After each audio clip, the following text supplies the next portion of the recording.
来。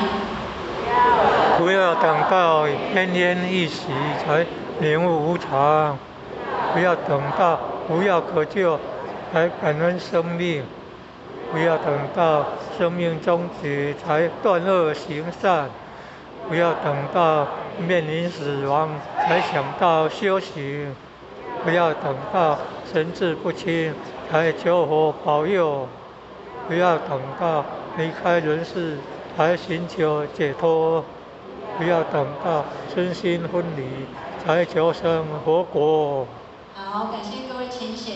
其实总而言之啊，趁咱种目睭够看的时阵，多看经典善书；趁咱种耳孔够听到的时阵，加听我长语，莫听时分；趁咱种嘴对咱讲的时阵，多谈道理，多让人心能净化；趁咱种司机百海。搁听咱的话，咱在咱做主人的时阵，一定要加油，好好修德。各位浅显好不好？好。好，感谢